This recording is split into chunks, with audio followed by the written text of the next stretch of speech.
Imagine que você está carregando algo sagrado, algo que representa a presença do próprio Deus. E de repente, o carro balança. O objeto está prestes a cair. Você estende a mão para segurar. É instinto, é cuidado, é amor. E então você morre. Isso não é ficção. Isso aconteceu de verdade, registrado nas Escrituras em 2 Samuel, capítulo 6. Vamos voltar no tempo. O rei Davi acabou de consolidar seu reinado sobre todo Israel. Jerusalém é a nova capital. O povo está animado e Davi tem um sonho que pulsa no peito: trazer a Arca da Aliança para a cidade. A Arca, o objeto mais sagrado de toda a história de Israel. Dentro dela, as tábuas da lei. Sobre ela, a presença visível de Deus. Para os israelitas, aquilo não era um símbolo. Aquilo era o trono do Altíssimo na terra. Davi reúne 30.000 homens escolhidos, 30.000. É uma escolta real, uma procissão gloriosa. O povo está eufórico, a música, a dança, a adoração. Parece o momento mais belo do reinado de Davi. A arca é colocada em um carro novo, puxado por bois. Uzá e Aió, filhos de Abinadab, guiam o carro. E a procissão começa a caminhar em direção a Jerusalém. Mas aí vem o momento que ninguém esperava. No lugar chamado Nacon, os bois tropeçam.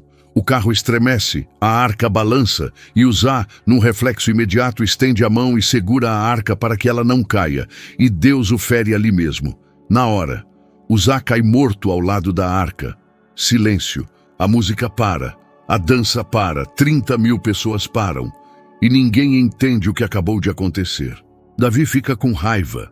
O texto bíblico não esconde isso. 2 Samuel 6:8 diz que Davi ficou perturbado porque o Senhor havia fulminado Uzá. O rei não entende. Ninguém entende. Uzá estava ajudando. Uzá estava protegendo. O que Deus estava fazendo? Mas aqui está o detalhe que a maioria das pessoas não sabe. E esse detalhe muda tudo. Deus tinha dado instruções extremamente específicas sobre como a arca deveria ser transportada. Instruções detalhadas, escritas em Êxodo e em Números. A arca nunca deveria ser colocada sobre um carro. Ela deveria ser carregada por levitas, com varas passadas pelos anéis nas laterais, sobre os ombros dos sacerdotes. Nenhuma mão humana deveria tocá-la. Nenhuma, nem mesmo para protegê-la. E havia mais uma camada. Uzá não era sacerdote designado para isso. A família de Coate, os levitas responsáveis pela arca, sabiam da proibição. Tocar a arca sem autorização era uma sentença de morte, e isso estava registrado nas Escrituras muito antes daquele dia. Então o problema não começou quando Uzá estendeu a mão. O problema começou quando Davi decidiu transportar a arca da forma errada, copiando os filisteus, que anos antes haviam devolvido a arca num carro puxado por vacas.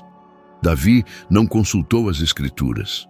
Davi não consultou os sacerdotes. Davi foi no entusiasmo, no fervor, na boa intenção. E boa intenção, sem obediência, pode custar vidas. Uzá pagou o preço de um erro que não foi totalmente dele. Uzá estava fazendo o que aprendera a fazer. Mas o sistema inteiro estava errado desde o início. Davi fica com tanto medo que decide não continuar a viagem. A arca é deixada na casa de Obed-edom, um geteu, e lá fica por 3 meses. 3 meses de silêncio. 3 meses de Davi processando o que aconteceu. 3 meses pensando onde eu errei. E então chegam notícias de que Deus está abençoando a casa de Obed-edom por causa da arca. Tudo que esse homem tem está sendo multiplicado. E Davi entende o recado. A arca não é maldição. A arca é presença. O problema nunca foi a arca. O problema foi a desobediência. Desta vez, Davi faz diferente. Desta vez, ele consulta as Escrituras. Desta vez, ele chama os levitas. 2 Samuel 6:13 diz que quando os que carregavam a arca deram 6 passos, Davi sacrificou bois e bezerros gordos. A cada 6 passos, uma pausa, um sacrifício, um reconhecimento de que aquilo era sagrado demais para ser tratado com pressa. E desta vez, a procissão chega a Jerusalém.